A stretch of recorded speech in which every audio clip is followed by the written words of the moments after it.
आज है 6 जुलाई और 6 जुलाई का करंट अफेयर्स आज देखेंगे। वीडियो में आगे बढ़ने से पहले अगर वीडियो आपको अच्छा लगे तो लाइक, शेयर एंड सब्सक्राइब जरूर करिएगा। चलिए आज का पहला क्वेश्चन देखते हैं। केंद्र सरकार ने भारतीय जीवन बीमा निगम (LIC) के चेयरमैन की सेवानिवृत्ति उम्र को 60 से बढ़ाकर कितने वर्ष कर दिया है? तो LIC के चेयरमैन की जो सेवानिवृत्ति को बढ़ाकर कितने 60 साल से बढ़ाकर कितने वर्ष कर दिया है? 65 साल, 62 साल, 70 साल या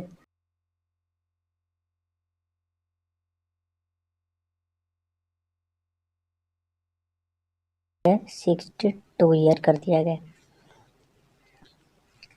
सरकार ने भारतीय जीवन बीमा निगम (LIC) के चेयरमैन की सेवानिवृत्ति आयु बढ़ाकर 62 साल कर दी है। इसके लिए भारतीय जीवन बीमा निगम कर्मचारी निगम 1960 में संशोधन किया गया। सरकार की 30 जून 2021 को जारी अधिसूचना के अनुसार नियमों में किया गया बदलाव भारतीय जीवन बीमा निगम कर्मचारी संशोधन नियम कहलाएगा।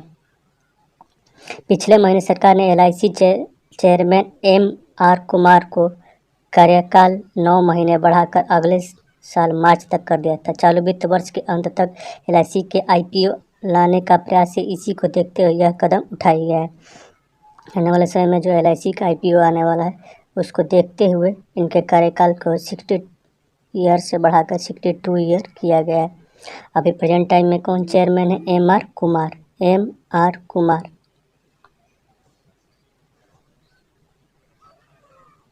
अब LIC के बारे में देख लेते हैं। LIC भारतीय जीवन बीमा निगम भारत सरकार के स्वामित्व वाला बीमा और निवेश निगम है। यह भारत सरकार के वित्त मंत्रालय के स्वामित्व है। यह भारत सरकार का किसका? वित्त मंत्रालय का स्वामित्व है। इसके चेयरमैन कौन है? M.R. कुमार। इसके फाउंडर गवर्नमेंट ऑफ इंडिया। इसकी स्थापना किसने की थी? गवर्नमेंट है। यह गवर्नमेंट ऑफ इंडिया का पार्ट है। इसकी स्थापना 1 सितंबर 1965 में हुई थी। इसके हेडक्वार्टर कहाँ है? मुंबई में। LIC का हेडक्वार्टर कहाँ है? मुंबई में। इसकी स्थापना कब हुई थी? 1 सितंबर 1959 में। और प्रेजेंट टाइम चेयरमैन कौन है? M.R. कुमार। अगला क्वेश्चन है, उत्तराखंड के नए मुख्यमंत्री के रूप में जिसे शपथ ली है। उत्तराखंड के नए मुख्यमंत्री के रूप में कौन शपथ लिया? त्रिवेंद्र सिंह रावत ने, तीरथ सिंह रावत ने, पुष्कर धामी ने और या हरीश रावत ने। तो उत्तराखंड के नए मुख्यमंत्री फिर से चुने गए हैं पुष्कर सिंह धामी। इसके पहले कौन थे? तीरथ सिंह रावत, जो क्या होता है उत्तराखंड के मुख्यमंत्री थे, लेकिन अब उनको फिर तो किसको चुना गया? पुष्कर सिंह धामी को। उत्तराखंड में विधायक दल के बैठक के बाद पुष्कर सिंह धामी को प्रदेश का नया मुख्यमंत्री चुन लिया गया। संवैधानिक बाध्यताओं के कारण तीरथ सिंह रावत को उत्तराखंड के मुख्यमंत्री पद से इस्तीफा देना पड़ा। अब पुष्कर सिंह धामी राज्य के नए और 11वें मुख्यमंत्री होंगे।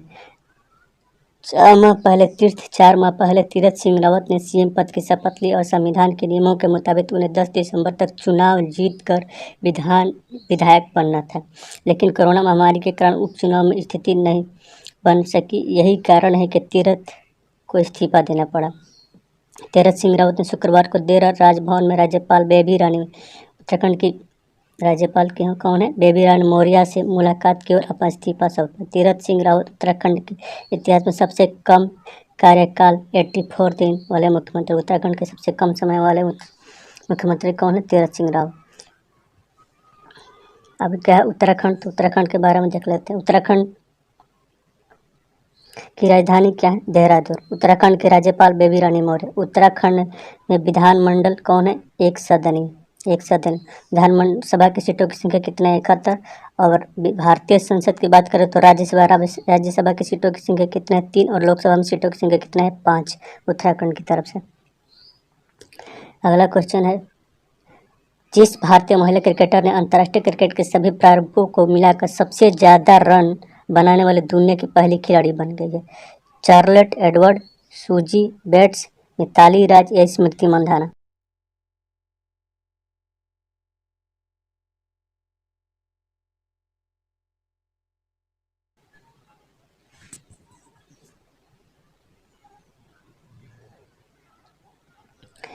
तो ऑप्शन कौन है? स्मृति मंधाना। तो ऑप्शन बी सही है। भारत की टेस्ट और एक दिवसीय टीम की कप्तान मिताली राज ने शनिवार को इंग्लैंड के खिलाफ तीसरे वनडे में इतिहास रच लिया। वह महिला अंतर्राष्ट्रीय क्रिकेट में सबसे अधिक रन बनाने वाली खिलाड़ी बन गई।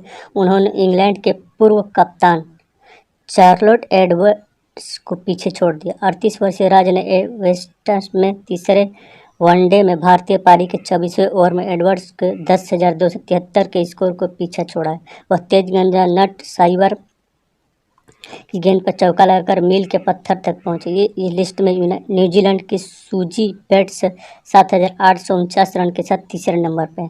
राज ने सितंबर 2019 में टी20 क्रिकेट छोड़ दिया और 37.52 के औसत और 96.33 के स्ट्राइक रेट से 2,364 रन के साथ प्रमुख रन स्कोर की सूची में नंबर 7 पे है। टी20 में वो 7वें नंबर पे है। कितने रन के साथ? 2,364 रन के साथ। उनके नाम में टेस्ट में 11 मैच में 44.60 की औसत से 669 रन दर्ज हैं और वह भारत की महिला खिलाड़ियों में चौथे स्थान पर। भारतीय खिलाड़ियों में टेस्ट में चौथे नंबर पर है मिताली राज। भारतीय पहलवान सुमित मलिक पर डोपिंग के लिए कितने साल का प्रतिबंध लगाया? सुमित मलिक पर कितने साल का प्रतिबंध लगाया है? 2 साल का, 5 साल का, 3 साल का, 1 साल का। तो भारतीय पहलवान सुमित मलिक पर डोपिंग एजेंसी ने 2 साल के लिए प्रतिबंध लगाया। तो ऑप्शन ए सही है। कौन सही है? Option A.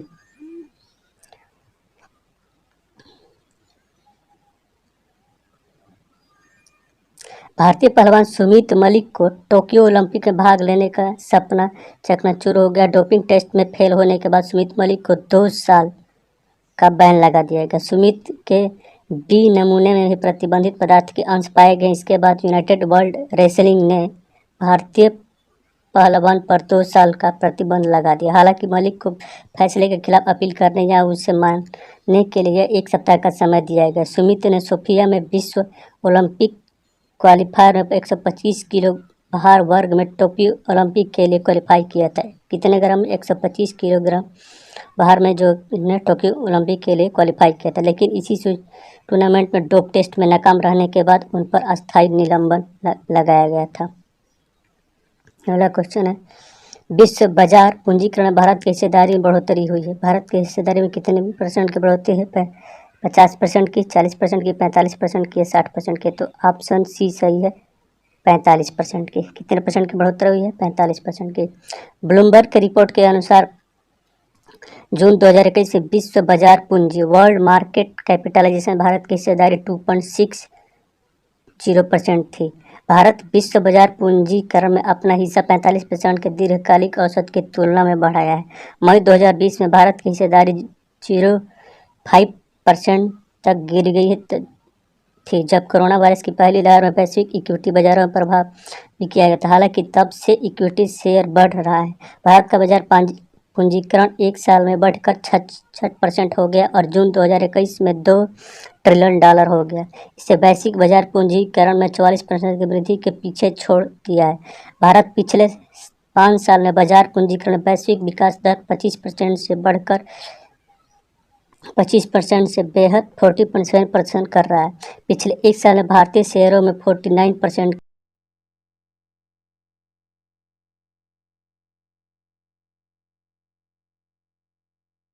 आयोजन कहाँ पे किया जाएगा? कोविन ग्लोबल कॉन्क्लेव का आयोजन 5 जुलाई 2021 को कहाँ पे किया जाएगा? इंडिया में, अमेरिका में, जापान में या ब्राज़ील में? तो कोविन ग्लोबल का आयोजन 5 जुलाई 2021 को भारत में किया जाएगा। कहाँ पे? भारत में। तो ऑप्शन ए सही है। कोविन ग्लोबल कॉन्क्लेव का आयोजन 5 जुलाई 2021 को किया जाएगा। प्रधानमंत्री नरेंद्र मोदी कोविन ग्लोबल कॉन्क्लेव के विचार साझा करेंगे। भारत अन्य देशों को अपने कोविड-19 टीकाकरण अभियान चलाने के लिए कोविन प्लेटफॉर्म की पेश करेगा। Mexico, Canada, Nigeria, Uganda, Panama जैसे लगभग 50 देशों ने कोविन को अपनाने में रुचि दिखाई। इस प्रकार प्रधानमंत्री ने अधिकारियों को इस प्लेटफॉर्म पर एक ओपन सोर्स संस्करण बनाने का निर्देश दिया है। कोविन ग्लोबल कॉन्क्लेव यह केंद्रीय स्वास्थ्य मंत्रालय, विदेश मंत्रालय और एनएचए की एक संयुक्त पहल है। किसकी? स्वास्थ्य मंत्रालय, विदेश मंत्रालय और एनएचए की एक संयुक्त पहल है। इस वर्चुअल कॉन्क्लेव का उद्घाटन केंद्रीय स्वास्थ्य मंत्री हर्षवर्धन करेंगे। इसमें स्वास्थ्य और प्रौद्योगिकी विशेषज्ञों की भागीदारी भी होगी। कोविन के माध्यम से कोविड-19 से लड़ने के लिए सार्वभौमिक टीकाकरण के संबंध भारत के अनुभव को साझा करने के उद्देश्य से कॉन्क्लेव का आयोजन किया जाएगा।